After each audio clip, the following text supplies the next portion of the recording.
everyone. Welcome to the Career Boost podcast. I'm your host, Ricardo Ladeiras Lopes. This is a special episode of the podcast for me. Today's invited guest is Professor Chiara Bucciarelli-Ducci. Chiara is a consultant cardiologist at Royal Brompton and Harefield Hospitals, Guy's and St Thomas NHS Trust, and associate professor at the King's College. With a career dedicated to clinical care, education, and research on cardiovascular imaging, especially CMR, Chiara is actively involved in the ESC and the ACVI, and she is the current CEO of the SCMR. More important than all these lines in the curriculum, Chiara is an amazing person, and I was fortunate enough to spend 6 months with her and a fantastic team in Bristol learning CMR. She is a well-renowned leader and mentor, actively contributing to the CMR training of dozens of cardiologists worldwide. Thank you so much, Chiara, for accepting the invitation for the podcast. Thank you, Ricardo, for inviting me. Congrats for this initiative. I think it's so important, and congrats because it's been proven to be very popular. Thank you. To kick off, could you provide our listeners with a concise 1-minute overview of your career? Yeah, so I'm Italian, and I studied medicine and cardiology in Italy, but I've been going to the US on few occasions, before medical school, during medical school, and during my cardiology training, always in different places. But because I spoke English very well, better than most Italians at the time, I think nowadays a lot of people speak good English, but, 20, 25 years ago, perhaps not so many. This was the reason why I spoke good English, because I was in the US a lot and I did high school in the US. I spent then 6 months in Houston at the end of my medical training to do a thesis in cardiology, in fact. And then during my cardiology training, I spent a year in Chicago learning cardiac MR. My professor said, well, would you want to learn something that it's called cardiac MR? I think will be up and coming. And that was 2003, so it was a while ago. And then when I was in Chicago, I was Googling, this cardiac MRI in Europe, who was doing it. And I discovered that Royal Brompton was really, the temple of cardiac MR and the longest history, and I've been trained most people in the world at the time doing cardiac MR. So I've inquired about the possibility to do a PhD. And off I was in London with my PhD. Between Chicago and London, I went back to Italy to finish my cardiology training, but then I soon moved to London, only to think I was going to be there for a few years and going back to Italy. And now, almost 20 years later, I'm still in the UK. And so I did my PhD at the Brompton, and I helped James Moon and Mark Westwood to set up the unit at the Heart Hospital. And by doing that, I was working as a fellow at the Brompton for 2 years, but as a local consultant, Saturday and Sundays, alternating with them for 2 years. And that was quite a hard work, but it was a ton of experience, of course. And so that was part of my 4 years at the Brompton, 2 of which in the weekends, I was doing this work at the Heart Hospital. And then I applied for a consultant job, and I moved to Bristol for 11 years. And to be like Julius Caesar, you go in the province to try to establish yourself. And then you do that, of course, with all the potential difficulties and potential failures. But if you succeed, you'll succeed, big time. And then you're ready to come back to Rome, or in this case, London. And that's what happened in 21. And so now I'm back at the Royal Brompton when all started. And it's been now 2 years that I'm back. Reflecting on your professional journey, who has been your most influential mentor? I think there is not a single person in particular. There has been a few people that have inspired me throughout my journey. I think certainly if it wasn't for my Italian professor to say, there's something called cardiac MR, are you interested in learning? If it wasn't for my curiosity, I would not have taken that on. And also a bit of sense of adventure that I have. I think then later on, Dudley Pennell has been, a really an inspiring leader for me, and is an incredible manager, successful academic and all the rest. So I'm trying to learn from him. And I've been inspired by Nelson Mandela once. One of his sentences, he says, everything is impossible until it's done. And I think that has shaped really my mentality and approach to hurdles and difficulties. And also inspired by Michelle Obama, that said, when they try to push you down, you fly even higher. And so I have to confess, when we, juniors and the early career talk about having a mentor, I have to confess, I actually never had a mentor as such, and I actually never had a sponsor either, which is what you need to actually boost your career. But I'm proud of to have achieved what I've achieved. And looking back, I think I could have achieved even more. But here we go. I think I can be happy with that. But I never had a mentor as such that told me, look, you're gonna do this thing at this point in your career. Don't do that. Do this. But I've been trying to do this with my trainees. I think every single one, because I missed that in my career, and so I understand the importance of it. Can you share some of the significant hurdles you have faced and the strategies you employ to overcome them? Yeah, so constantly, working in Italy in the NHS, I've been trying to be an innovator, wanted to do new things and explore new avenues, and constantly, but still currently, I'm told it's not possible. Oh, it's impossible. And that I have to say that doesn't let me down, but rather energizes me. So because I get energized by the challenges. And so I keep telling them, look, it's impossible until it's done. And so then basically I leave them speechless, and they say, oh my gosh, I think we're not going to get rid of this person until she has achieved what she wants to achieve. So, hurdles, every problem has a solution. And I think that's my sort of approach and attitude to problems. So yes, it could be difficult problem, big problems, small problems, but every problem has a solution. So just sitting down and doing it. More specifically, my hurdles, is really, being a female leader, since a few years now, and being in circles of, gentlemen and older colleagues as well. And so that was a hurdle. But, what I want to share with the colleagues online is that, again, every problem has a solution. So it's really turning around the challenge into an opportunity for yourself. So though I was the only woman on certain forums and people thought I was the secretary and the minute taker, only to discover I was like the director of the research center or something like that, or the chair of the CMR working group in the ESC, or, whatever leadership position I held. They always thought I was the secretary and the junior person, but I happened to be the more senior one in the room, actually. My voice then was heard, clear and loud. And actually, because I was the only woman, I turned that around and made my voice quite unique, and I think that worked out quite well. Balancing professional duties with personal well-being is a lifelong challenge. What strategies have you found effective in maintaining a harmonious work-life balance? That's a good one, and I'm not sure I'm the best person to actually share any tips, but I'm improving. I have to confess, I'm improving. So, I think I have many activities, I think, in the university, in the NHS, private patients, but also the International Association, etc. But it's very much the same. And I think that same topic that is being addressed in different ways actually adds a lot of efficiency on what I do. When I do clinical work, I also do research. When I do research, I can do also, work for the international associations. I understand the field very well, etc. So I think I'm pushing efficiency to the limit, and to the point that sometimes, people say, really, how can you actually handle all of this? And to some extent, I actually don't know myself.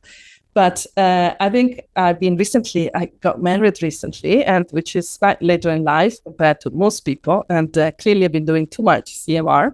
But I think, things come when they need to come. I think I'm a fatalist in that respect. And so I think the husband arrived at the right time in my career. And it's the right time for me to also, think to really ring-fence more personal time with me, which is not just with him, but it's also with my friends, with my physical activity, etc. So I think it requires being organized, which I think I am, but I think I'm organized for everything but myself, which is interesting.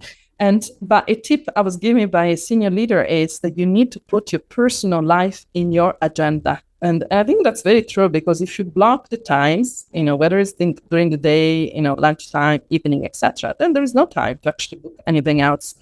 So this is what I'm doing to improve, but it's work in progress. And I also read a book, and we're going to discuss the book later. So I keep it for later. You are known for your exceptional critical thinking skills. How do you cultivate and apply this skill in your daily professional practice? As to how they cultivate critical thinking. Yeah. So, I'm a very curious person. And so everything I read or learn, I'm always asking myself why. And I'm training my fellows also to ask why. When I teach them CMR, I said, don't learn by memory, oh, Chiara said so. No, why, things are the way they are. Because if you understand why, you actually understand it, you will not forget it. And so my critical thinking, I think, comes from that. When I'm reading things, I'm saying, why, does it make any sense? I try to play devil's advocate, what if, etc. And I think that's part of the scientific process as well, challenge the evidence and, try to reproduce the evidence and look for alternative explanations so that you ensure you encompass, all possible reasons, why things are the way they are before you just, accept it and just the way they are, uncritically, let's say. So I think it's really like curiosity, essentially. Regarding leadership, what singular trait do you believe is indispensable for effective medical leadership? To me, kindness and really, a kind leader is somebody that's empathic, is sympathetic with, empathic with their team. And I think that works well if you create an environment that is conducive to people, feeling at ease and being happy to be part of the team. I think that increases productivity, increases happiness. And, when people are happy, then they're also more productive.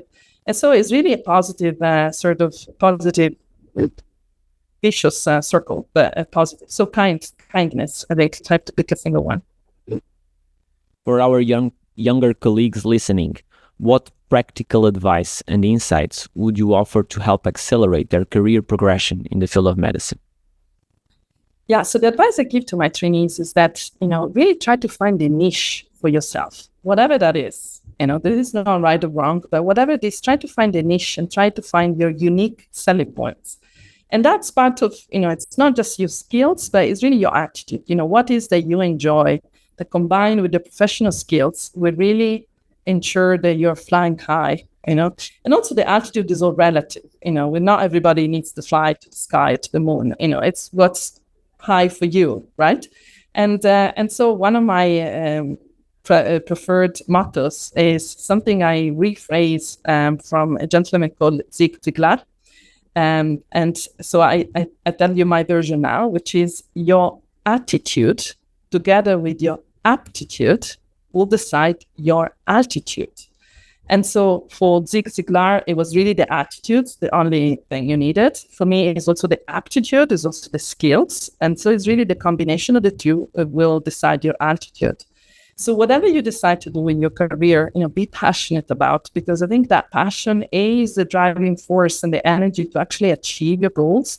But also that passion can be infected and people would say, whoa, that person is very driven.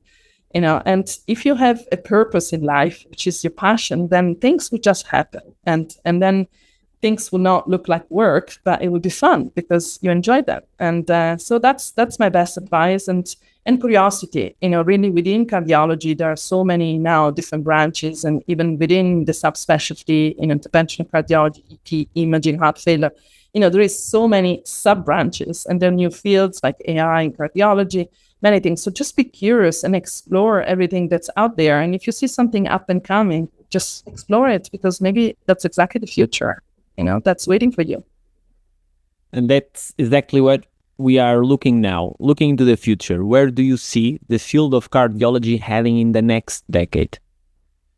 Yeah, so to me, obviously, it's all about the patient. It's really personalized medicine. It's really, phenotyping the patient better, phenotyping their disease, but also the risk factors. So anticipate the diagnosis, prevention is a big one. AI obviously is massive. And in fact, it will be the tool to achieve all of the above, right? To detect disease early and to make healthcare more functional, more effective, more streamlined, cheaper to some extent. Well, it will never be cheaper, I guess, because we'll continue to invest in technology.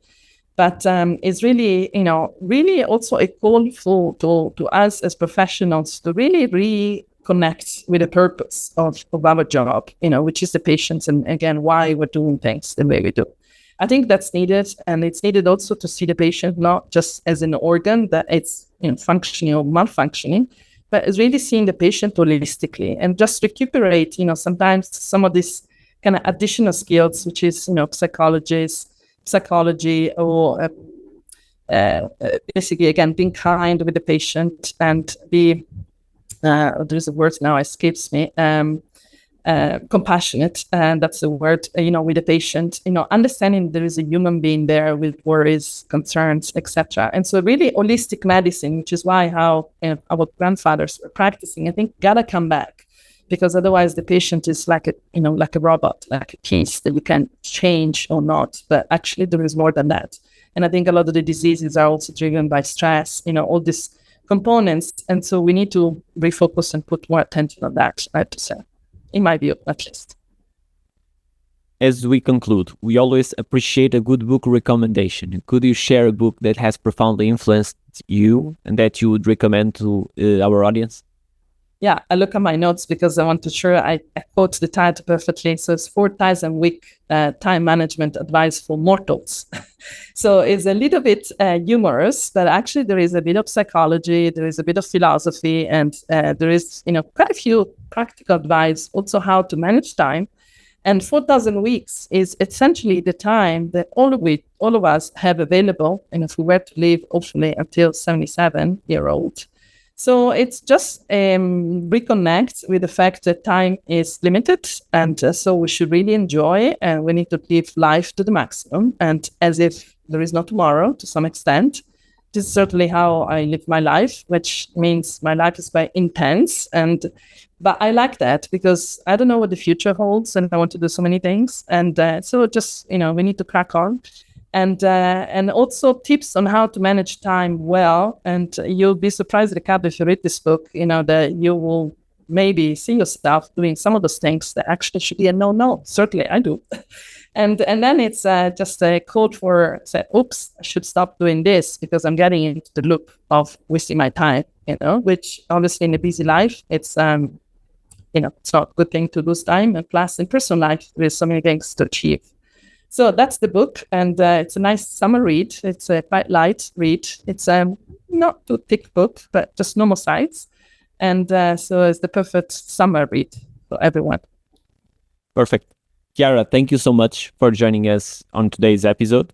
I'm sure our listeners have found inspiration and practical advice to apply in their own medical journey. Stay tuned for our next episode, where we'll continue to bring you compelling conversations with leaders in the medical field. Thank you. Bye.